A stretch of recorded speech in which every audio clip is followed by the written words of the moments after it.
Doctor Abdul Ghafoor Rashid صاحب سے گفتگو ہو رہی تھی، اور ابھی ہمیں ایک اور بڑی پیاری شخصیت جن کے ساتھ بیٹھ کے میں ہمیشہ سیکھتا ہوں ہمارے ساتھ موجود ہیں وائس چیئرمین پیغام ٹی وی اور ڈین علوم اسلامیہ پنجاب یونیورسٹی جناب پروفیسر ڈاکٹر محمد اماد لکھوی صاحب.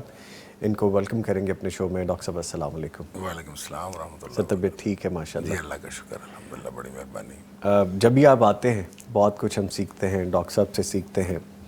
آج ایک مرحلہ ایسا ہے کہ جس کو ادا کرتے ہوئے ہم تینوں، ہمارے ٹیم ممبرز، ہم جو بھی لوگ ہیں، رنجیدہ بھی ہیں اور ایک ایسی کیفیت سے گزر رہے ہیں کہ ہم جب بھی کوئی بات کرتے ہیں تو ایسے لگتا ہے جیسے ایک دم سے کوئی زخم تازہ ہوتا ہے، جیسے ایک تکلیف کا پہلو دوبارہ سے آپ کو فیل ہوتا ہے کہ جب کوئی اپنا بچھڑ جائے، اپنا کوئی چلا جائے تو ہم اس کو جب یاد کرتے ہیں، اس کی باتوں سے، اس کی یادوں سے، اس کے اعمال سے، اس کے ویژن سے، ان خیالات سے ہم کچھ سیکھنے کی کوشش کرتے ہیں کہ دل کو ڈھارس رہے اور آنے والے وقت میں تسلی رہے.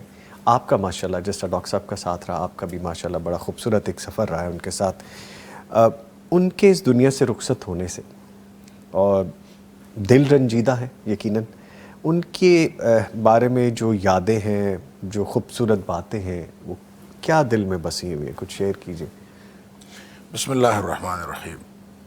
دیکھیں، اللہ تعالیٰ نے ہر شخصیت کو اپنا ایک مقام دیا ہوتا ہے جس سے وہ ارد گرد کے ماحول میں وہ اپنا ایک کردار ادا کر رہے ہوتے ہیں. بعض اوقات وہ کردار بہت مؤثر ہوتا ہے اور بعض اوقات وہ بالکل نارمل ہوتا ہے.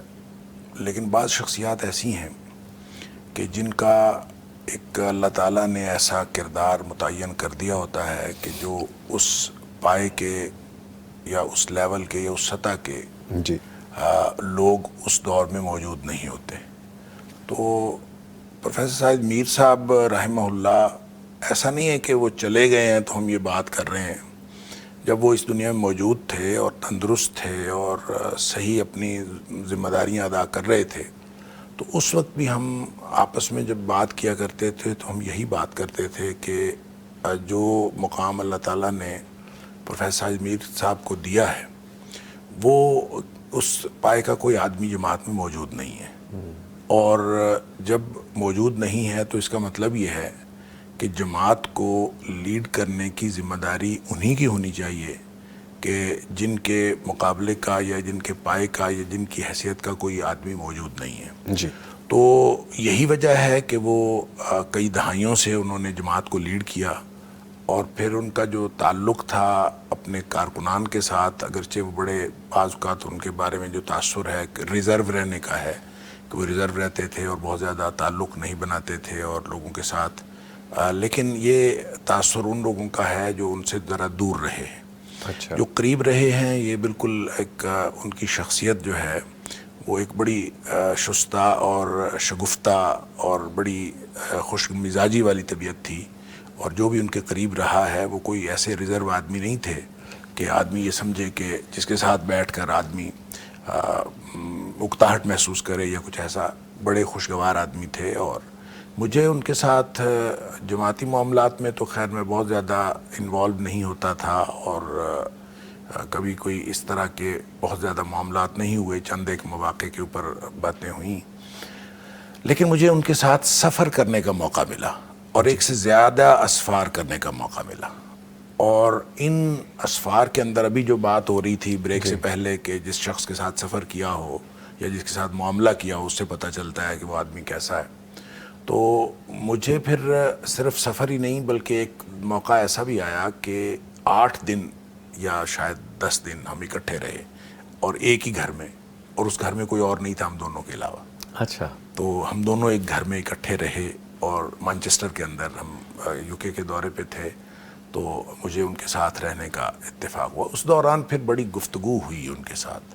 یعنی آپ یہ سمجھیں کہ جو آدمی کسی کے ساتھ گھریلو گفتگو بھی شیئر کر سکتا ہے، وہ بھی ہوئی. اچھا. یعنی بالکل پرسنل بھی بہت ساری باتیں ایسی ہوئیں کہ جو جب ظاہر ہم اکیلے تھے تو ہم آپس میں گپ شپ کرتے تھے، صحیح. تو اس گپ شپ کے دوران بہت ساری باتیں ہوئیں. صحیح. اچھا، ان باتوں میں اس طرح کی باتیں بھی تھی جو آدمی بالعموم دوسرے سے نہیں کرتا. تو مجھے ان ساری باتوں سے ایک تو بے ساختگی ان کے اندر محسوس ہوئی کہ وہ جو لوگوں کے اندر تاثر ہے کہ یہ بالکل ایک ریزرو آدمی ہے، ایسا نہیں ہے.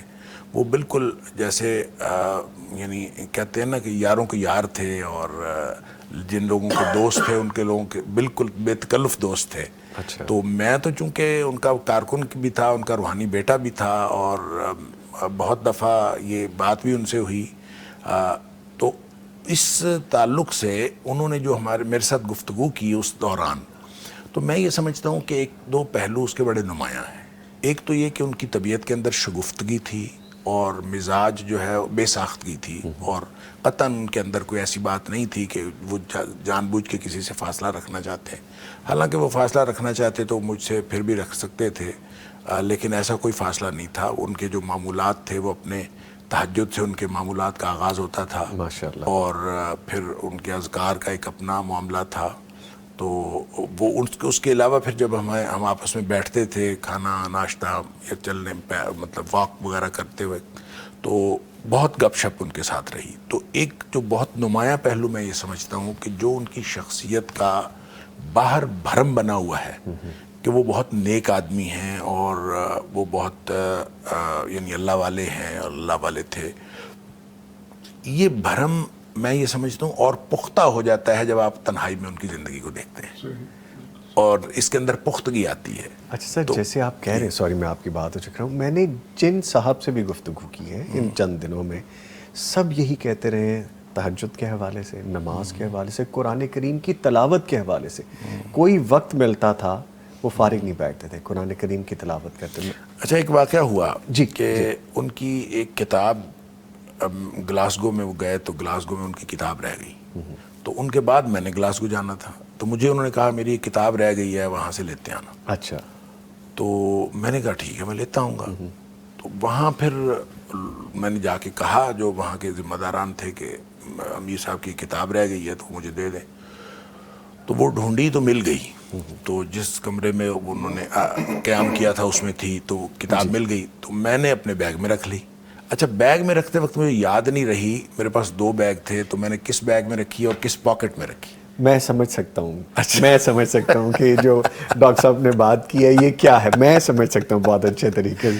تو بہرحال میں واپس مانچسٹر آیا تو میر صاحب جہاں ٹھہرا ہوا تھا وہاں کتاب لینے کے لیے خود آ گئے. اچھا. تو مجھے کہتے ہیں کتاب کی طرح، میں ڈھونڈتا رہا ہوں مجھے کتاب نہ ملے. میں کہا میر صاحب رکھی تو تھی، اب مل نہیں رہی. اچھا، خاصا انہوں نے ناگواری کا اظہار کیا کہ کتاب آپ کیا کرتے ہیں. تو اچھا، وہ اتنی دفعہ انہوں نے اس کتاب کے بارے میں پوچھا، مجھے بڑی حیرت ہوئی. اور کتاب ایک عام دعاؤں کی کتاب تھی، حسن حسین. تو میں نے کہا کہ بھی یہ کیا کتاب ہر جگہ سے مل جاتی ہے، اس کے بارے میں اتنا کین ہونے کی کیا ضرورت ہے. تو میں نے پھر نا وہ مل گئی کتاب. تو میں نے میر صاحب کو فون کیا، میں نے کہا مل گئی ہے کتاب، میں آپ کو پہنچا دیتا ہوں. تو میں نے اس کو کھول کے دیکھا. جی. تو اس کے وہ کتاب اصل میں ایسی نہیں تھی کہ وہ واقعی ان کو جو انہوں نے اظہار کیا اس کے ساتھ تعلق کا اور کنسرن شور کیا وہ واقعی کرنا چاہیے تھا. انہوں نے اپنی دعاؤں کے اوپر نشان لگائے ہوئے تھے اور ایک شیڈیول بنایا ہوا تھا کہ سوموار کو یہ دعائیں ہیں، منگل کو یہ دعائیں ہیں، بدھ کو یہ دعائیں ہیں، جمعرات کو یہ دعائیں. پورا شیڈیول تھا ان کا. یہ اصل ریزن تو یہ اصل ریزن تھی، وہ اسی کتاب کے اندر تھا. اور وہ میں مطلب اپنے ذہن میں سوچ رہا تھا حسن حسین کتاب تو عام بازار سے مل جاتی ہے تو کیا مسئلہ ہے.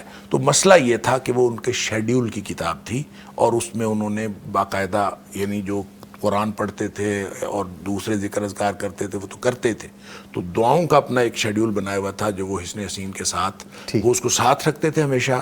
اور پھر وہ دنوں کے حساب سے انہوں نے دعاؤں کا ایک شیڈیول بنایا تھا اور وہ دعائیں کیا. How beautiful. ڈاکٹر صاحب میرے ذہن میں ایک بات آ رہی تھی، ویسے تو آپ نے یہ واقعہ شیئر کیا، کوئی ایسی یاد یا کوئی ایسی بات جو آپ ہمیشہ ان کے بارے میں ذہن میں رکھیں گے جو کبھی آپ بھولے نہیں؟ کوئی اتنا عرصہ آپ نے ساتھ رہا ہو، سفر کیا ہو، آپ نے ایک ہی وقت میں ایک ہی گھر میں جگہ آپ نے شیئر کی ہو، کوئی ایسی چیز آپ کے ذہن میں؟ میرا خیال ہے ان کے جو طبیعت کی جو سادگی ہے نا، جی جی، یہی بہت نمایاں تھی.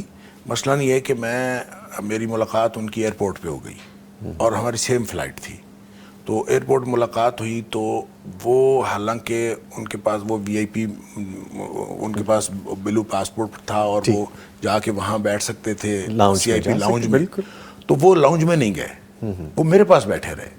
اور وہ نیچے میں جس جگہ میں بیٹھا تھا وہ میرے ساتھ بیٹھے.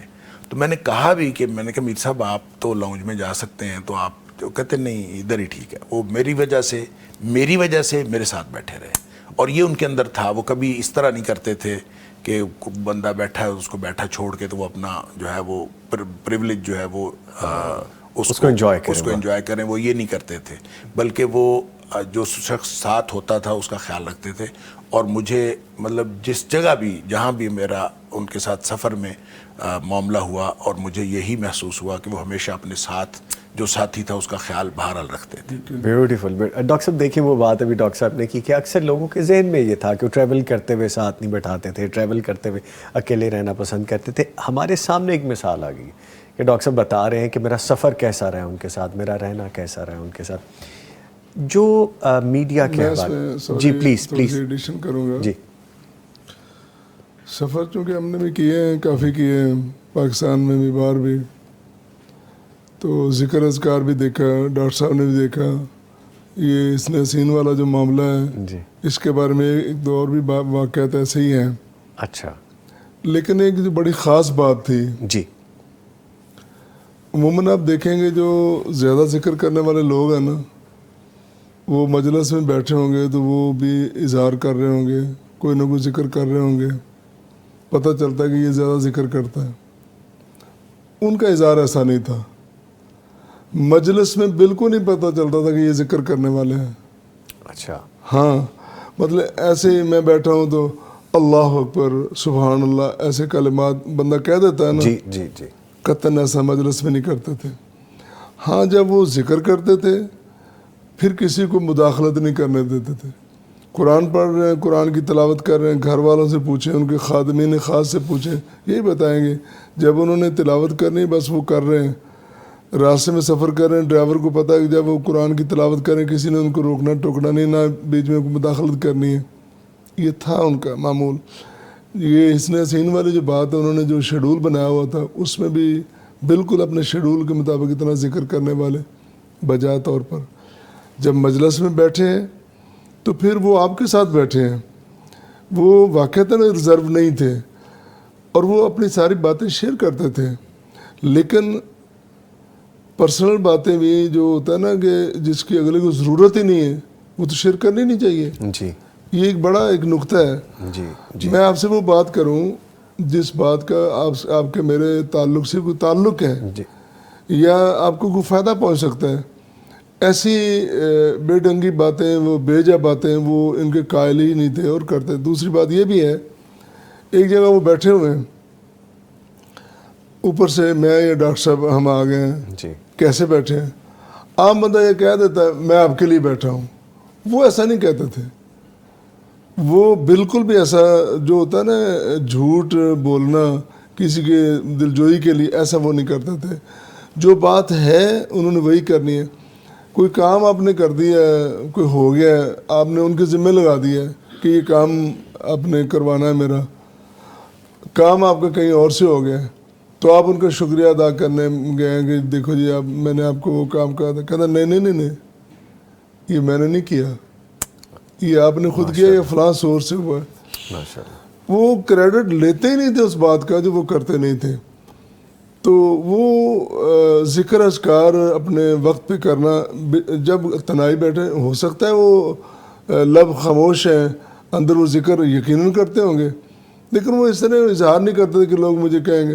روزہ رکھا ہوا ہے تو وہ آپ کو تب بھی پتہ چلے گا جب انہوں نے افطاری کرنی ہے, کھجور پکڑی, پانی پکڑا تو روزہ رکھا ہوا ہے, ورنہ وہ اس قسم کا اظہار نہیں کرتے. اور روزہ رکھتے تھے یقیناً وہ. تو معاملات پھر ایسا بندہ ظاہر نظر آ رہا ہے کہ بڑے خشک آدمی ہے, یہ تو بولتا ہی نہیں ہے, یہ تو کبھی بات نہیں کرتا. ایسا بالکل نہیں تھا. آپ بیٹھے ہیں, سفر میں ہیں, تنہائی میں, خلوت میں ہیں, قرآن پہ بات ہو رہی ہے, سنت پہ بات ہو رہی ہے, کسی ٹاپک پہ, ادب پہ, ادب کے وہ بڑا مطلب ان کا ایک ذوق تھا، شغف تھا اس سے۔ بلکہ آپ ان کے سامنے غلط شعر پڑھ لیں ممکن ہی نہیں ہے۔ یہ ایک لطیفہ ہوا بھی، کل بھی ہم اس کا ذکر کر رہے تھے کہ پیغام کے جب ایک سال بعد اس کی اینیورسری کہتے ہیں یا جی بالکل سالگرہ کہہ لیں، وہ ہوئی نا، تو ہماری پیغام چینل کے آپ کی ٹیم کے بڑے مشاق آدمی، ادبی ذوق رکھنے والے، تو انہوں نے ایک دو باتیں کی، وہ ساری باتیں نہیں، مطلب وہ شاید مناسب نہیں ہے، انہوں نے ایک شعر پڑھا تو وہ روٹین میں پڑ گیا، پیچھے میر صاحب بیٹھے ہوئے تھے، عبدالکریم صاحب بھی بیٹھے تھے اور بھی ساتھی تھے۔ میر صاحب آئے، باقی گفتگو جو انہوں نے فرمائش سب سے پہلے انہوں نے شعر کی تصحیح کی۔ انہوں نے کہا یہ جو آپ کہہ رہے ہیں نا کہ قتل، یہ قتل نہیں ہے، قتل ہے، قتل ہے، جی بالکل، یہ ہے نا کہ زود پشواں، جی یہ اس طرح نہیں ہے، اس کی تصحیح کر کے پھر انہوں نے اگلی بات کی۔ ٹھیک ہے۔ تو ہم بھی کئی دفعہ یہ ہوتا تھا، بہت شروع میں بیٹھا ہوا، ایک دن میں نے ایک لفظ بولا، وہ جی کہ اہل تشیع کے ساتھ ملاقات ہو گئی، پکڑ لیا انہوں نے، اچھا، کہنے لگے یہ آپ سے توقع نہیں ہے کہ آپ نے عربک میں پی ایچ ڈی کی ہوئی ہے اور آپ مستند ایک مولوی عالم بھی ہیں، تو یہ کیا کہہ رہے ہیں؟ تو پھر مجھے احساس ہوا کہ میں نے کہ لفظ تشیع غلط بولا، اہل تشیع لفظ ہے۔ تشیع، ٹھیک۔ تو یہ ان کا ایک ذوق تھا ادبی، علمی، اور پھر باتیں کرنی ہے ضرورت کے مطابق کرنی ہے۔ سفر میں ظاہر ہے کہ ایک ہی بات اب کرتے رہیں، وہ سنجیدگی والی، تو اس سے گزارا نہیں ہوتا۔ وہ ساری باتیں آپ دونوں صاحبان، آپ کے سامنے یہ وقت آیا، آپ نے دیکھا، گزرے اس میں سے، کہ جب پیغام ٹیلی ویژن کا قیام تھا تو میر صاحب کا اپنا ایک نظریہ تھا، وہ خوش تھے اس پہ اور وہ چاہتے تھے، ان کی خواہش تھی۔ اس حوالے سے آپ کو کیا یاد آتا ہے؟ میں پہلے ڈاکٹر صاحب سے پوچھ لیتا ہوں، پھر میں آپ کی طرف دوبارہ ہوں گا۔ ڈاکٹر حماد لکھی پیغام کے حوالے سے زیادہ باتیں ڈاکٹر صاحب کریں گے۔ ٹھیک ہے، چلیں ڈاکٹر صاحب سے ہم آغاز کر لیتے ہیں۔ دیکھیں جی، پیغام کی جو ابتدائی میٹنگز ہوتی رہیں، وہ زیادہ تر تو ہم میٹنگز کرتے تھے حافظ عبدالکریم صاحب کے ساتھ، اور اس کو جو بنیادی طور پر جو لیڈ کیا ہے تو وہ حافظ عبدالکریم صاحب نے لیڈ کیا ہے، اور جو حضرت الامیر تھے وہ ظاہر پیٹرن ان چیف تھے، اور وہ پیٹرنائز ہی کرتے تھے، اور ان کی جو پیٹرنائزیشن ہے وہ تھی اس کے اوپر، اور وہ مختلف معاملات میں رپورٹ بھی لیتے تھے، اور رپورٹ لینے کے علاوہ پھر وہ ایک تشجیع کرنا، حوصلہ دلانا، اور یہ کام ایک کرتے تھے۔ اور ابتدائی کاموں میں یعنی ان کو کچھ اندازہ بھی نہیں تھا پوری طرح کہ یہ کتنے اخراجات کا کام ہے اور کتنا بڑا کام ہے جو ہم کرنے جا رہے ہیں، تو اس کا وہ بارہا اظہار بھی کرتے تھے بعد ازاں۔ وہ کہتے تھے کہ مجھے اگر پتہ ہوتا کہ یہ اتنے اخراجات والا کام ہے تو میں نے شروع میں روک دینا تھا۔ اچھا، تو obviously ایک بڑی ہیوج اماؤنٹ کہتے ہیں کہ ہم نے شروع میں ہمارا خیال تھا کہ اتنے اخراجات نہیں ہوں گے، یہ بعد میں اندازہ ہوا کہ یہ تو بہت زیادہ اخراجات ہوتے ہیں، تو اگر یہ ہمیں شروع میں اندازہ ہوتا تو ہم نہ کرتے۔ لیکن بہرحال ابتدائی طور پر جب یہ کام ہوا ہے، اور میں یہ سمجھتا ہوں یہ تاریخی کارنامہ تھا، تو اس کو جو ڈائریکٹلی ہمارے جو امیڈیٹ باس تھے یا امیڈیٹ جو ہمیں لیڈ کرتے تھے وہ ڈاکٹر حافظ عبدالکریم صاحب تھے، اللہ تعالیٰ ان کو جزائے خیر دے، حافظہ اللہ۔ اور اس کے بعد جو اوپر پیٹرن تھے وہ ہمارے حضرت الامیر تھے، تو انہوں نے جس طرح سے ایک سرپرستی کا حق ہوتا ہے وہ ادا کیا، اور مختلف میٹنگز میں بھی اور بعد ازاں مختلف جو پیغام ٹی وی کے پروگرام ہوتے تھے اس میں عام طور پہ وہ ایک آیت پڑھا کرتے تھے سورہ یوسف کی، غالباً قل ھذہ سبیلی ادعو الی اللہ، آپ یہ فرما دیجئے کہ یہی میرا راستہ ہے۔ تو وہ یہ یہاں سے پھر گفتگو کا آغاز کیا کرتے تھے کہ یہ جو تبلیغ ہے، یہ جو دین کا نشر و اشاعت ہے، یہی اصل میں راستہ ہے، اور نبی اکرم صلی اللہ علیہ وسلم کا بھی یہی راستہ تھا، اور ہمیں اسی راستے پہ چلنا چاہیے۔ آپ مجھ سے بہتر بتا سکیں گے، ماشاءاللہ آپ کا ساتھ زیادہ ہے، میری تو چند ایک ملاقاتیں ہیں جو میری یاد میں ہیں۔ وہ کہا کرتے تھے کہ کوئی ایسا کام کرے کہ ہم قبر میں بھی چلے جائیں, وہاں پہ بھی جا کے لیٹ جائیں تو ہمیں اس کا ثواب آتا رہے, ہمیں اس کا اجر آتا رہے. تو یہ پیغام ٹی وی وہی پودا تھا, وہی ویژن تھا, وہی سوچ تھی, اور آج الحمدللہ یہی ہو رہا ہے, یہی ہو رہا ہے. تو اس حوالے سے تو دیکھیں, یہ جب بھی کوئی کام ہوتا ہے نا, اس کے پیچھے جو سوچ ہوتی ہے وہ ایک دن کی نہیں ہوتی, وہ کئی سالوں کی سوچ ہوتی ہے, بعض اوقات دہائیوں کی سوچ ہوتی ہے, اور پھر جا کے کوئی کام منظر عام پر آتا ہے. اور یقیناً یہ جو حضرت الامیر کی سربراہی میں یہ کام ہوا تو یقیناً ان کی یہ بہت پیچھے سوچ ہوگی. اچھا, اس پہلے ہم نے جب نام رکھا تھا تو نوبل ٹی وی نام رکھا تھا. اچھا, یعنی اس کا نام جو تھا نوبل ٹی وی تھا جب آغاز ہوا ہے. اچھا, تو ابھی کوئی ریکارڈنگ وغیرہ نہیں شروع ہوئی تھی, کچھ نہیں تھا, تو یہی خیال تھا کہ یہ نوبل ٹی وی کے نام سے ہم ایک چینل جو ہے آغاز کرنے جا رہے ہیں. تو پھر کچھ عرصے بعد یہ خیال ڈیولپ ہوا کہ ایسا کرتے ہیں کہ چونکہ ابھی چینل تو ہمارا جو ہے وہ پوری طرح اسٹیبلش نہیں ہو رہا, تو ہم پہلے اسٹوڈیو بنا لیتے ہیں. اچھا, تو اسٹوڈیو بناتے ہیں, اور اسٹوڈیو میں جو ریکارڈنگ کریں گے وہ ہم مختلف چینلز کو دے دیا کریں گے. ٹھیک ہے. تو ابتداً پھر یہ پیغام اسٹوڈیوز بنا. اچھا, ہاں, یہ پیغام اسٹوڈیو تھا. یس, پیغام اسٹوڈیو تھا. اچھا, اور پیغام اسٹوڈیو میں ہم نے ابتداً جو ریکارڈنگز کی تھیں اس وقت پیغام ٹی وی نہیں تھا. اچھا, تو ہم نے پیغام اسٹوڈیو میں ریکارڈنگ کی تھی, جو سب سے پہلی میری ریکارڈنگ ہوئی. اور you are the first one جو پہلا پروگرام ریکارڈ کیا. دی فرسٹ ریکارڈنگ جو تھی میری تھی الحمدللہ. اچھا, وہ ریکارڈنگ جب ہوئی تھی تو اس وقت پیغام اسٹوڈیو تھا, پیغام چینل نہیں تھا اس وقت, پیغام ٹی وی چینل نہیں تھا. اچھا, اچھا, تو وہ اس وقت جو ہے ہمارے جو یہاں ریکارڈنگز وغیرہ اور آپریشن کے جو ہیڈ تھے اس وقت کانٹیکٹ کیا ہوا تھا آصف حمید صاحب, جو ڈاکٹر اسرار صاحب کے بیٹے ہیں, وہ ہمارے ساتھ چل رہے تھے ان دنوں. تو مجھے یہ یاد ہے کہ اس وقت پھر انہوں نے یہ 3 پروگرام شاید میرے ریکارڈ کیے تھے, اور یہ پھر انہوں نے مختلف چینلز کو دے کے چلوائے بھی تھے. رمضان پھر آنے والا تھا, رمضان میں وہ پروگرام چلے بھی. تو یہ ابتدا اس کی اس طرح کی تھی, یعنی نوبل کے بینر کے نیچے پیغام اسٹوڈیو تھا. لیکن پھر بعد ازاں پھر یہ پیغام ٹی وی چینل کے طور پر وہی ایوالو ہو گیا. اچھا, اور پھر نوبل وہ درمیان میں سے نکل گیا. ہاؤ بیوٹیفل, کیا یادیں ہیں. کیا سر, آپ کے پاس بہت ساری چیزیں اس حوالے سے کہ جب یہ ویژن تھا امیر محترم کا, ان کے ذہن میں تھا, اور وہ اس وقت یہ پھر گفتگو بھی ہوتی رہی, شاید ڈاکٹر صاحب کو بھی یاد ہوگا, یہ نوبل ہے یا نوبیل ہے. اچھا, اچھا, یہ گفتگو بھی چلتی رہی کہ اس کا ایگزیکٹ پروننسیشن کیا ہے, اس کو نوبیل کہنا چاہیے, اس کو نوبل کہنا چاہیے. تو یہ بھی سر, جس ایرا کی آپ بات کریں اس ایرا میں تو ایک کمپنی بھی آ گئی تھی نا کہ جو باقاعدہ مینوفیکچر کیا کرتی تھی اسی نام سے, جو کہ نوبل کے نام سے تھی. Then how we comes to پیغام. پیغام کا پھر بڑا کیچی ہے, بڑا خوبصورت ہے, اور بڑا یہ وہ نام ہے کہ جو آپ لیتے بھی ہیں تو آپ کو ایک باقاعدہ, کس طرح ہم نے اس طرف پھر پیغام کی طرف. اچھا, نہیں, یہ مجھے بالکل نہیں یاد کہ کس نے یہ انیشیٹ کیسے ہوا تھا اور کس نے کیا تھا. یہ شاید حافظ ندیم صاحب اس کے بارے میں کچھ بتا سکیں. اچھا, مجھے یہ یاد نہیں ہے کہ یہ پیغام نام رکھنے کی وجہ کیا تھی. وہ تو بہرحال دی میسج کے نام سے, اگر آپ اس کو پوری دنیا میں کتاب و سنت کے پیغام کی بات کریں تو اس کی یعنی جو فلسفی ہے ریلیٹ کر جاتا ہے اس سے, وہ تو سمجھ آتی ہے. ہاں جی, لیکن کہاں سے شروع ہوا تھا, کس نے اس کی تجویز دی تھی, یہ بہرحال مجھے یاد نہیں ہے. میرا خیال ہے اس بارے میں نا حافظ ندیم صاحب کو زیادہ پتہ ہے.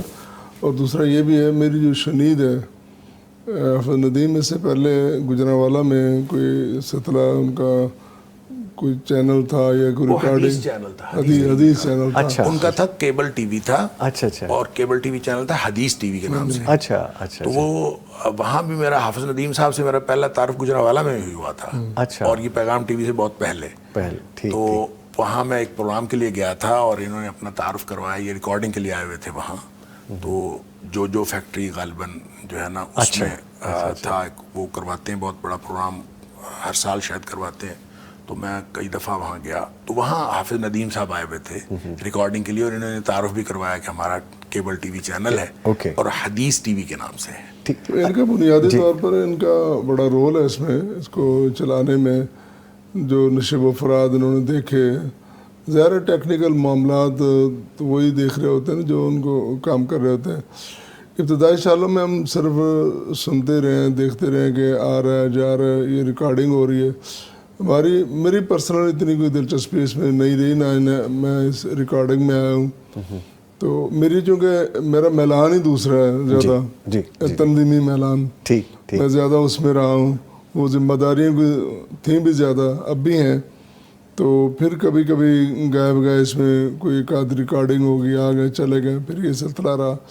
لیکن ڈاکٹر صاحب پروگرامز کے حوالے سے یہ چونکہ انتہائی مبتدی ہیں، ان سے معاملات شروع ہوئے، اور اس کے ٹیکنیکل معاملات کے معاملے میں جو ابتدائی معاملات ہیں ان کو زیادہ آپ صاحب کو حافظ پتہ ہے. ندیم صاحب دیکھتے رہے. اور پھر حافظ عبدالکریم صاحب نے اس کی شروع سے بڑی سرپرستی کی. تو امیر صاحب نے چونکہ بطور امیر وہ ان کے سربراہ ہیں چینل کے بھی، جماعت کے بھی، تو وہ واقعتاً اگر یہ سارے معاملات کا پتہ ہوتا تو شاید وہ اصل میں ان کا ایک اور بڑا جو ہے معاملہ میر صاحب کا، بہت زیادہ احتیاط کرتے ہیں کہ ہم جو کام کرنے جا رہے ہیں اس کام میں جو اخراجات اٹھ رہے ہیں وہ کہاں سے آئیں گے، وہ کس مد سے نکالیں گے، اس نام سے نکالیں گے کسی اور جگہ سے، اور کہیں گڑبڑ نہ ہو جائے. سر جیسے آپ فرما رہے ہیں کفایت شعری کے حوالے سے میں نے ان کی بہت سی گفتگو سنی ہے ان 2 دنوں میں، اور وہ بالکل اس چیز کے قائل نہیں تھے کہ کسی طرح سے بھی ریسورس آپ کے ضائع ہوں. ایون کہ اگر انہیں کوئی پیپر بھی یوز کرنا ہے تو اس سے بھی احتیاط برتا کرتے تھے. اور کل بھی ابھی ہم بات کر رہے تھے کہ ٹریول کے دوران انہوں نے کہا کہ اگر میں بزنس کلاس بھی لے سکتا ہوں تو مجھے ضرورت نہیں ہے، میں اکانومی کلاس میں ہی آپ کے ساتھ جاؤں گا. ابھی پچھلے دنوں کی بات ہے، جی فروری میں جو بنگلہ دیش ہمارا وفد گیا ہے، آپ اکٹھے ہی تھے غالباً، اکٹھے گئے، تو ٹکٹس وغیرہ ان کی آفر تھی بنگلہ دیش جماعت کی. جی سب سے پہلے تو انہوں نے کہا کہ ہم نے ان کی ٹکٹ نہیں لینے. وجہ کیا ہے کہ وہ جماعت اتنی امیر نہیں ہے، ہم ان سے زیادہ صاحب ثروت ہیں، ہمارے پاس معاملات زیادہ اچھے ہیں. ایک انہوں نے یہ نہیں کیا. دوسرے نمبر یہ بات ہوئی، انہوں نے کہا کہ یہ ٹکٹ جو ہے نا جماعت کی طرف سے اپنی طرف سے بھی نہیں لیں گے، جو جائیں گے وہ اپنے ٹکٹ پہ جائیں گے. لہٰذا وفد تشکیل ہوا، وہ ساری بات اپنی جگہ، دعوت بھی ان کی آئی، لیکن ہر بندہ اپنے ٹکٹ پہ گیا. انہوں نے کہا کہ یہ جماعت کے ذمہ ڈالنے والا نہیں ہے، اور نہ ہی اس وقت اتنے وہ ہے ہم ایسا کریں. یہ چیزیں وہ کرتے دیکھتے. اس سے بڑی بات، جب پروفیسر ساجد میر نائجیریا سے واپس آئے، وہاں پڑھاتے رہے عرصہ دراز، تو وہ سارے معاملات سمیٹ کے واپس آئے، پھر جماعت کے ساتھ منسلک ہو گئے. پہلے بھی کچھ عرصہ وہ 73 74 میں رہے ہیں، غالباً سیکرٹری جنرل بھی رہے ہیں کچھ عرصہ کے لیے. لیکن 84 85 میں جب واپسی ہوئی تو پھر اس کے بعد زیادہ منسلک ہو گئے. بہت زیادہ خیال رکھنے والے، صحت کا، لباس کا، بہت ہی باذوق آدمی. خوراک کے بارے میں، خوراک کا اتنا زیادہ خیال رکھتے شاید بندہ کو رکھتا ہو. اچھا، انہوں نے جو چیز کھانی ہے بس وہی کھانی ہے. اچھا، پرٹیکولر تھے وہ اس کے بارے میں. اچھا، یہ بنگلہ دیش سے پہلے میں نے ان کو دیکھا ریاض میں، فلسطین مارکیٹ میں وہ چیزیں خریدنے گئے. میرے تو کبھی وہ گمان پہ بھی نہیں وہ چیزیں جو کیا تھا وہ بس وہ کھانے پہ نہیں، ہیلدی فوڈ کو پسند کرتے تھے. اچھا، وہ ان کے میں لباس کی بات کر رہا تھا. میں نے پہلے کئی مرتبہ یہ بات کہی ہے کہ جو پہلی میری ملاقات ان سے ہوئی اس وقت، آج تو خیر سارے ہی ماشاءاللہ وسائل بھی ہیں اور خوشحال بھی ہیں، سارے خوش لباس بھی ہیں، اور سوشل میڈیا نے سب کو بتا دیا کہ کس طرح پہننا. اس وقت ایسا نہیں ہوتا تھا. ہم 475 شادمان میں علامہ احسان علی دیر شہید کے گھر میں بیٹھے، لان میں بیٹھے، میں اور عطا الرحمان ثاقب شہید، وہ بہت بڑا اسکالر تھا خاص کر فہم قرآن کے حوالے سے. تو ہم عمر تھے بیٹھے، ہماری کوئی ذمہ داری تھی وہ ادا کر رہے تھے، کوئی اسٹڈی کے حوالے سے بیٹھے ہوئے تھے. ایک شخص اندر آیا، اس کے ہاتھ میں بریف کیس ہے، اور میں نے دیکھا کہ ٹوپی شاید کسی اور رنگ کی تھی، ان کا سوٹ، ان کی ویسٹ کوٹ، ان کی گھڑی، ان کے شوز، ساکس، اور ان کا بریف کیس فائبر گلاس کا ایک ہی کلر کا. اوہ، صاحب ذوق. یہ تھا کوئی اسکائی بلو ایسا مطلب کلر تھا، لائٹ سا. میں نے کہا طاہر یار یہ کون سے مول صاحب ہیں, میں نے تو آج پہلی بار دیکھے ہیں. اچھا تو کہنے لگا تو نہیں پتا. میں کہا کون ہے؟ کہنے لگا یہ ساجد میر صاحب ہیں, ابراہیم سیالکوٹی صاحب کے پوتے ہیں. اس وقت مولانا ابراہیم سیالکوٹی صاحب کا بڑا نام تھا. یہ دو نام بڑے نامور تھے, مولانا ثناء اللہ امرتسری اور مولانا ابراہیم میر سیالکوٹی. کہنے لگے ان کے پوتے ہیں ساجد میر صاحب. میں نے کہا تھوڑا سا نام تو سنا, لیکن ابراہیم میر صاحب کا نام سنا ہوا تھا. یہ ہماری اس دن ان سے پہلی ملاقات ہوئی. پھر جب وہ جماعت کے ساتھ منسلک ہو گئے تو ہم نے جماعت میں مطلب اتنے حالات اچھے نہیں تھے, دفتر بھی وہ واش روم وغیرہ یہ وہ. حضرت واش روم جانے سے پہلے 100 بار سوچتے تھے کہ یہ صاف ہے, گیلا تو نہیں ہے, خشک ہونا چاہیے, جو چپل میں نے پہن کے جانی وہ بھی خشک ہونی چاہیے, مطلب اتنا خیال رکھنے والے. لیکن بعد میں جماعت کی درد میں کہہ لیں یا جماعت کے معاملات میں اتنے کھو گئے, وہ ساری چیزیں وہ ذوق پتہ نہیں کہاں گئے. اب وہ آخر میں آپ نے دیکھا کہ کئی سال 1 2 3 ویسکٹ ان کی تھی, وہ وہی پہنتے تھے ہر جگہ. کیا ان کے پاس وسائل نہیں تھے؟ اللہ تعالیٰ نے انہیں بہت کچھ دیا ہوا تھا, اپنی مارکیٹ, اپنے وسائل, سب کچھ ان کے پاس ہے. لیکن اس بارے میں وہ بار بار ایک آدھ بار بات بھی ہوئی, کہتے اتنا حساب کون دے گا؟ جی ابھی ہم اتنے کپڑے بنائے جا رہے ہیں, یہ اتنی چیزیں, اس کا حساب کون دے گا؟ جی تو یہ چیزیں اپنے آپ کو اس تنظیم کے لیے, جماعت کے لیے, خدمت دین کے لیے وقف کر دینا اور اپنی ذات کو بھول ہی جانا, وہ بھی جو اتنے ذوق رکھنے والا, اتنے فیصلہ رکھنے والا بندہ ہو, یہ چیز بھی انہوں نے مطلب ہم نے دیکھی ان میں. ایسی یادیں ہیں, ایسی باتیں ہیں کہ جب ان کو ریوائیو کرتے ہیں یا جانتے ہیں تو آپ کو ایک نئی چیز سمجھ میں ملتی ہے. میری اپنی کچھ یادیں ہیں, میری اپنی کچھ ملاقاتیں ہیں, لیکن یہ جو ہمارے معزز مہمان ہیں, سینئر ہیں, ان کے برس برس میری عمر سے زیادہ شاید ان کا ساتھ ہے. اور وہ ساتھ ایسا ہے کہ ایک پل کو جب وہ شیئر کرتے ہیں تو بندہ چپ کر کے سنتا ہے کہ اچھا یہ بھی ہو سکتا ہے, اچھا اس میں سے بھی یہ سیکھنے کا موقع ملتا ہے. دل تو چاہتا ہے کہ میں ڈاکٹر عبدالغفور راشد صاحب کو بھی مزید اپنے ساتھ ہی یہاں پہ رکھوں, لیکن چونکہ ان کی کمٹمنٹ ہے اور اس کمٹمنٹ پہ ہم بھی کمٹمنٹ کر چکے تھے کہ جی ہم اسی ٹائم پہ آپ سے رخصت لیں گے, تو میں بہت شکریہ ادا کروں گا سر, آپ تشریف لائے, آپ کے آنے کا بہت شکریہ. بہت مہربانی. جبکہ ہمارے ساتھ پروفیسر ڈاکٹر حماد لکھوی صاحب ابھی موجود ہیں, ان سے بھی ہم مزید گفتگو کریں گے, جانیں گے, چیزیں شیئر کریں گے. ایک وقفہ ہے, اس کے بعد دوبارہ حاضر ہوں گے, ہمارے ساتھ رہیے گا.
یادیں, باتیں اور تذکرہ اس شخصیت کے حوالے سے ہے کہ جس کا اپنا ایک ویژن ہے, جس کی اپنی ایک شخصیت ہے, جس کا اپنا ایک عہد ساز دور ہے اور جس سے ہم سیکھ رہے ہیں. میں بات کر رہا ہوں پروفیسر ساجد میر رحمہ اللہ کا, ان کا ذکر کر رہا ہوں میں.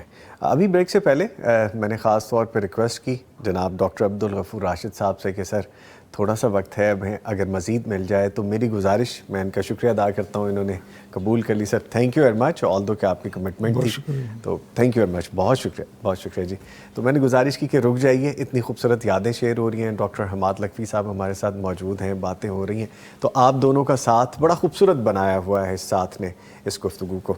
تو ڈاکٹر صاحب آپ یہ دیکھیے نا کہ میں نے جیسی گزارش کی تو انہوں نے کہا چلیں آپ کے بڑی محبت آپ کی, بہت شکریہ. محبت آپ کی, آپ نے فوری طور پہ قبول کیا. ہم بات کر رہے تھے اس بلڈنگ کے حوالے سے, اس پیغام ٹی وی کے حوالے سے, ان یادوں کے حوالے سے. مجھے ایک چیز بار بار ذہن میں آ رہی ہے ڈاکٹر صاحب کہ ڈاکٹر حماد لکھوی صاحب نے جب کہا نا کہ میں نے پہلا پروگرام یہاں پہ ریکارڈ کروایا, یہ پائنیئرز میں سے ہیں, پہلے پروگرام کو ریکارڈ کرنے والے. سر مجھے یہ بتائیے, آپ آج بھی پروگرام کرتے ہیں, پیغام پاکستان کے پیغام پاکستان کے حوالے سے آپ کا پروگرام جو چلتا ہے، آج جو پروگرام آپ کرتے ہیں آپ کے ذہن میں کیا آتا ہے؟ اگر آپ اس پہلے دن کو یاد کرتے ہیں، پہلی ریکارڈنگ کو یاد کرتے ہیں، وہ کیا وقت تھا، کیا وہ سارا فیز تھا؟ اور آج ماشاءاللہ آپ دیکھتے ہیں ہمارے اسٹوڈیوز، ہمارا انفراسٹرکچر، ہماری ٹیکنالوجی، ہماری ترقی، پیغام ٹی وی دنیا کے کونے کونے پہ دیکھا جاتا ہے۔ آپ اور میری خوش بختی ہے کہ میں نے ڈاکٹر صاحب کے ساتھ وقت گزارا، اور عمرہ کے ان ایام میں میں نے بہت سیکھا، آلدو کہ میں ان کی خدمت نہیں اس طرح سے کر سکا، لیکن میں ان سے سیکھتا رہا، اور میں جہاں جہاں گیا دعا کے حوالے سے مجھے بتایا، قرآن کریم کی تلاوت کے حوالے سے بتایا، نماز کی ادائیگی کے حوالے سے بتایا، پاؤں کیسے رکھنے ہیں سجدے میں اس کے حوالے سے بتایا۔ میں نے بہت کچھ سیکھا، مجھ پہ بہت شفقت کی، میں دل سے آپ کا بہت شکریہ ادا کرتا ہوں اس چیز کے بارے میں بھی۔ ہم جب باہر گئے تھے تو لوگ آ کے دیکھتے تھے، ملتے تھے، آپ کا کلپ دیکھا ہے، پیغام ٹی وی پہ آپ کا پروگرام دیکھتے ہیں۔ پیغام ٹی وی کا وہ ڈے 1 کا سفر، پہلا پروگرام، اور آج ہم جو صبح وطن کا پروگرام کر رہے ہیں، کیا یاد آتی ہے آپ کو؟ دیکھیں کوئی خاص یاد نہیں آتی سوائے اس کے کہ ایک شروع سے پیغام ٹی وی کے ساتھ اب تک میرا سفر ہے، اور یعنی ایک پودا لگا تھا جی، جو آج تناور درخت بن گیا ہے، بن گیا بالکل۔ اور میں اپنی سعادت سمجھتا ہوں کہ میں پہلے دن سے لے کر اب تک پیغام ٹی وی کے ساتھ ہوں، اور اللہ کرے یہ زندگی جو ہے اسی طرح گزر جائے، لیکن اللہ کو معلوم ہے کہ ہم کب تک ہیں اور کیا آگے کے معاملات کیسے چلیں گے۔ لیکن بہرحال یوں سمجھ لیجئے کہ جو ہی پیغام ٹی وی کی ابتدا سے لے کر اب تک ساتھ ہے، تو یہ ساتھ ایسے نہیں ہے، میں نے پہلے دن سے لے کر جو پہلی میٹنگ پیغام ٹی وی کی اٹینڈ کی تھی اس دن سے لے کر آج تک پیغام ٹی وی کو اپنی پہلی پریورٹی رکھا ہوا ہے، پہلی پرائرٹی رکھا پہلی ہوا ہے۔ پریورٹی۔ اور میں نے ہمیشہ پیغام ٹی وی کے جو یہاں آپریشنل ذمہ دار ہیں ان سے میں کہتا رہتا ہوں کہ پیغام ٹی وی جو ہے میری ٹاپ پریورٹی ہے، اور آپ جب بھی کبھی مجھے بلائیں، جب بھی کبھی کسی بھی معاملے میں، تو میں اس کو الحمدللہ پہلی پریورٹی رکھ کے اس طرح تعلق رکھا ہے، اور اب تک کبھی بھی اس کو جو ہے وہ سیکنڈ پریورٹی بھی نہیں کیا، کبھی اپنی پریورٹی لسٹ میں اس کو ٹاپ آف دا لسٹ رکھا ہے۔ اور اس کی بہت ساری وجوہات ہیں، اس کی تفصیل کا موقع نہیں ہے، لیکن بہرحال یہ پیغام ٹی وی اب تک میری ٹاپ پریورٹی رہا ہے، اور یہ تعلق ایسے نہیں رہا۔ اس بات سے مجھے ایک چیز پوچھنے کی اجازت دیجیے کہ یہ وہی ادارہ ہے آپ کے دل میں، مجھے لگتا ہے کہ پھر یہ بات ہے آپ کے ذہن کے گوشے میں، یہ نقش ہے بالکل کہ وہی ادارہ ہے جس سے میر صاحب کا دل جڑا ہوا تھا، بالکل، اور آپ کو اپنی ذمہ داری کا احساس ہے، آپ کو لگتا ہے کہ میری بہت ذمہ داری ہے، مجھے یہ ادا کرنی، جو آپ کہتے ہیں میری فرسٹ پرائرٹیز میں سے ہے یہ۔ بالکل ایسا ہے۔ دیکھیں میر صاحب کے ساتھ ہم نے مختلف جگہوں پہ پروگرام بھی کیے پیغام ٹی وی کی فنڈ ریزنگ کے حوالے سے، جی، اور ہر جگہ پہ میں یہ سمجھتا ہوں میں نے تو اپنا دل کھول کے رکھا ہے ہر جگہ پہ، کہ کوئی بھی جگہ ایسی نہیں تھی، اور میر صاحب کی موجودگی میں، اور میر صاحب بھی جانتے ہیں اس بات کو کہ میں نے کسی بھی چیز کو کبھی بھی کوئی ریزرویشن نہیں رکھی۔ صحیح بات یہ ہے کہ کبھی کوئی ریزرویشن نہیں رکھی، لیکن حالات بہرحال ہمیشہ ایک جیسے نہیں رہتے، اور پھر چیزیں بھی تبدیل ہوتی رہتی ہیں، لیکن اب تک کا جو سفر ہے وہ تو ایسا ہی تھا۔ اب اس کے بعد کیسا سفر ہوگا یہ اللہ کو معلوم ہے، اللہ تعالیٰ کرے خیر کا سفر ہی ہو، خیر کے معاملات ہوں سارے۔ آمین آمین۔ جو ذمہ داری کے حوالے سے جو بات میرے ذہن میں بھی آ رہی تھی، تو ڈاکٹر صاحب نے وہ کہا کہ میری ٹاپ پرائرٹیز میں سے ہے کہ میں کوئی بھی کام کرتا ہوں سب سے پہلے میری پرائرٹیز میں یہ ہے کہ میں پیغام ٹی وی کے ساتھ جڑا ہوں۔ یہی وہ بات ہے جس کا وہ احترام کرتے ہیں کہ میرے محترم کا دل جڑا ہوا تھا اس ادارے سے۔ اچھا سر، میں چونکہ وقت ختم ہونے کو ہے پروگرام کا، ایک چیز بتائیے گا آپ کے۔ اچھا یار میں ایک سر بات نا، پلیز۔ آپ پتہ نہیں کیا پوچھنے لگے ہیں، لیکن میں ایک بات رہ نہ جائے، جی وقت تھوڑا پلیز ہے۔ پلیز۔ میر صاحب کے بارے میں چونکہ مختلف باتیں ہو رہی تھیں ان کے عادات اور ان کے معاملات کے حوالے سے، تو ایک بات جو بڑی میں سمجھتا ہوں خاص ہے کہ میر صاحب جب بھی کوئی گفتگو کرتے تھے نا، وہ تیاری کے بغیر نہیں کرتے تھے۔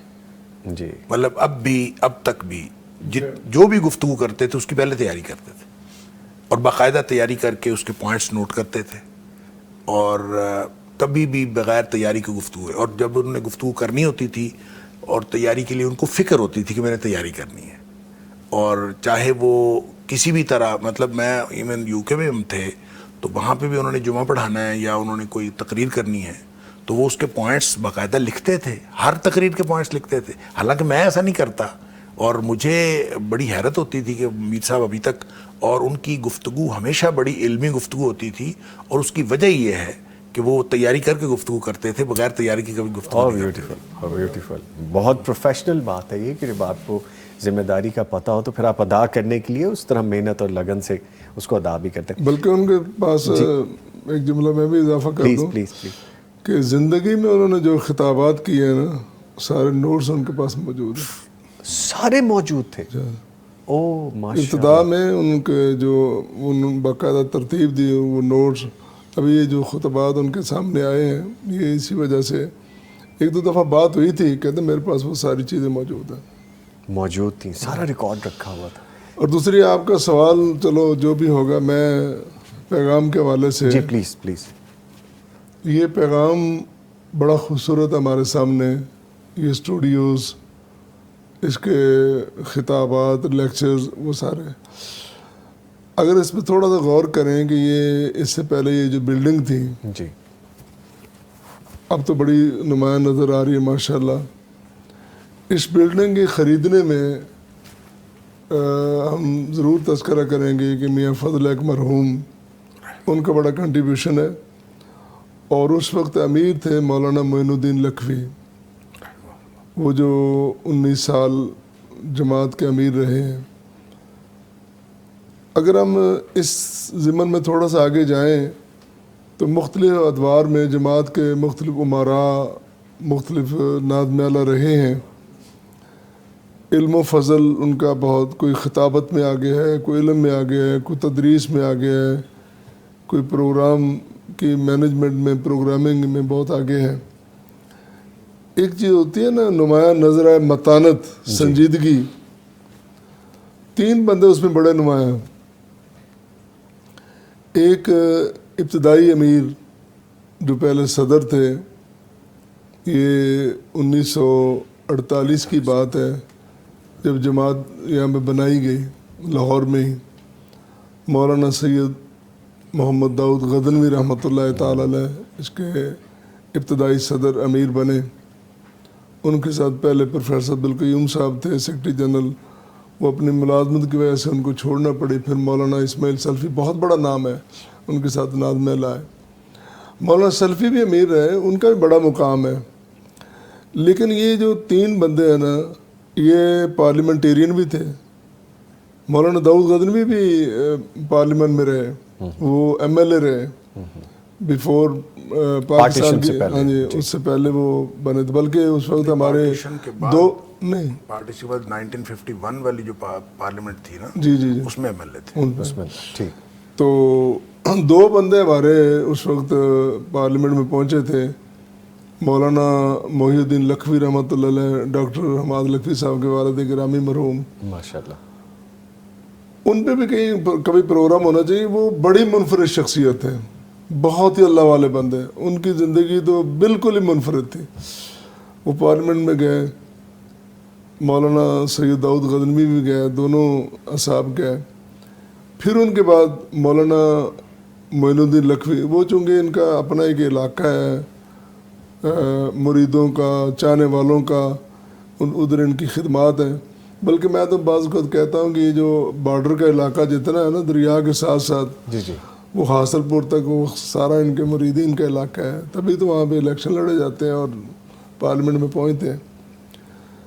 تو ادارے کا سربراہ ہونا، بہترین استاد ہونا، مدرس ہونا، خطیب ہونا، اور پھر پارلیمنٹ کا ممبر ہونا، اور پھر لوگوں سے وعدے وعید باتیں یہ وہ سارے، اور سارے معاملات متانت کے ساتھ چلانا۔ جی، میں سمجھتا جب ہم یہ تذکرہ کریں گے تو یہ 3 نام بڑے نمایاں ہوں گے، یہ شخصیات بھی یہ اس میں شخصیات بڑی اپنا نمایاں مقام ہیں۔ رکھتی ہیں۔ سید محمد داؤد غزنوی رحمۃ اللہ تعالی علیہ، مولانا معین الدین لکھوی رحمۃ اللہ تعالی علیہ، اور پروفیسر ساجد میر رحمہ اللہ تعالی علیہ۔ ٹھیک ہے پروفیسر ساجد میر صاحب کا چونکہ ٹینور بڑا لمبا ہے، جی، طویل عرصہ امیر بھی رہے اور پارلیمنٹ میں بھی رہے، یعنی سینٹ کے ممبر رہے۔ پھر ان کے جو جس طرح ابھی ڈاکٹر صاحب نے فرمایا کہ وہ تیاری کے بغیر گفتگو نہیں کرتے تھے، پارلیمنٹ کے اندر بھی، سینٹ کے اندر بھی وہ جب جاتے تھے تیاری کر کے جاتے تھے۔ میں بڑی معذرت چاہتا ہوں, میرا دل نہیں بغیر کہہ رہا تیاری کہ کے میں ایویں نہیں اٹھ کے کھڑے ہو گئے, کوئی بات کہہ دی. میں معذرت چاہتا ہوں, میں آپ کو روکنا نہیں چاہتا, میرے پاس صرف 2 منٹ رہ آپ گئے. کے پاس اختیار ہے روکنے کا. جزاکم اللہ خیر سر, بہت شکریہ, آپ کا بڑا پن ہے. میں چاہوں گا کہ ایک میسج آپ کی طرف سے آ جائے کہ آج چونکہ امیر محترم یہاں پہ موجود نہیں ہیں ہمیں, تو آپ ان کے مشن کو کیسے زندہ رکھنا چاہیں گے؟ یہی کویشچن میں نے ڈاکٹر صاحب سے بھی کرنا ہے. Please 1 minute. میری صرف یہی گزارش ہے کہ ہم نے جو کچھ ان سے سیکھا ہے اور جو ہم نے کتاب و سنت میں پڑھا ہے, ہمیں اس کو آگے لے کے جانا چاہیے اور پوری سنجیدگی کے ساتھ اللہ کی رضا کے لیے ہمیں کام کرنا چاہیے. بس اتنی سی بات ہے میری. Sir please over to you. اصل میں کسی فرد کا جو مشن ہے نا, جی. وہ از خود کوئی حیثیت نہیں رکھتا. جس بات کی حیثیت ہوتی ہے وہ ہے دین سے وابستگی. تو پروفیسر سعید میر صاحب کا جتنا بھی مقام ہے اور جتنی اللہ تعالیٰ نے ان کو دنیاوی شان دی, اور اللہ تعالیٰ آخرت میں بھی ان کو اسی شان سے, اس سے اپنی شان کے مطابق ان کو اجر سے نوازے, تو ان کی بھی ساری جو شان ہے وہ دین سے وابستگی کی وجہ سے. اور اگر دین سے سنجیدہ وابستگی ہو اور صرف اللہ کے لیے ہو, جی. تو یہ ہے وہ اصل میں مشن جو ہم سب کو اپنانا چاہیے اور اسی مشن کے لیے زندگی گزارنی چاہیے. ایک چیز اور ایڈ کر دیجیے کہ جس طرح جہاں دوسرے بہت سے کمرشل چینلز ہیں جو اپنا کام کر رہے ہیں, کاروبار بھی ہے, وہاں پہ پیغام ٹی وی کی ذمہ داری پھر کتنی بڑھ جاتی ہے, اس کو بھی ساتھ جوڑ لیجیے گا. دیکھیں, پیغام ٹی وی کی ذمہ داریوں میں تو سمجھتا ہوں آج کے دور میں جہاد بھی جو ہے وہ تھرو میڈیا ہو رہا ہے. جی. اور میں نے تو کئی دفعہ بات بھی کی ہے, ہمارے پیغام ٹی وی پہ بھی بات ہوئی, اور علاوہ ازیں بھی میں مختلف محافل میں بات کر چکا ہوں, اور میں اس کا یقین رکھتا ہوں کہ آج کل جہاد گولیوں کا نہیں رہا, گولیوں کا جہاد بہت کم ہو گیا ہے. آج کل میڈیا وار ہے, اور میڈیا وار میں جتنا کتاب و سنت کی تبلیغ میں اور اشاعت میں پیغام ٹی وی کام کر رہا ہے, شاید کوئی اور ٹی وی چینل اس طرح کام نہیں کر رہا. اور اس میں سمجھتا ہوں کہ دیگر لوگوں نے جتنا معاونت کی ہے وہ تو ہے. تو پروفیسر سعید میر صاحب چونکہ اس کے پیٹرن ان چیف تھے, انشاءاللہ یہ ان کے صدقہ جاریہ کے طور پر یہ جاری رہے گا. انشاءاللہ تعالیٰ, انشاءاللہ تعالیٰ. میں بہت شکریہ ادا کروں گا اپنے معزز مہمانوں کا.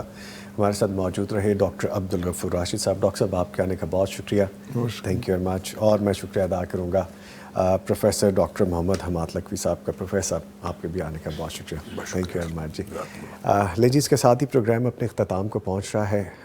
بہت زیادہ کچھ نہیں کہوں گا کہ جو پروگرام آج بھی میں نے کیا ہے اس کو غور سے دیکھیے گا, بہت ساری چیزیں سیکھنے کو ملیں گی. اپنا اور اپنے پیاروں کا خیال رکھیے گا, دعا میں یاد رکھیے گا. کل پھر انشاءاللہ ملاقات ہوگی, تب تک کے لیے اللہ حافظ.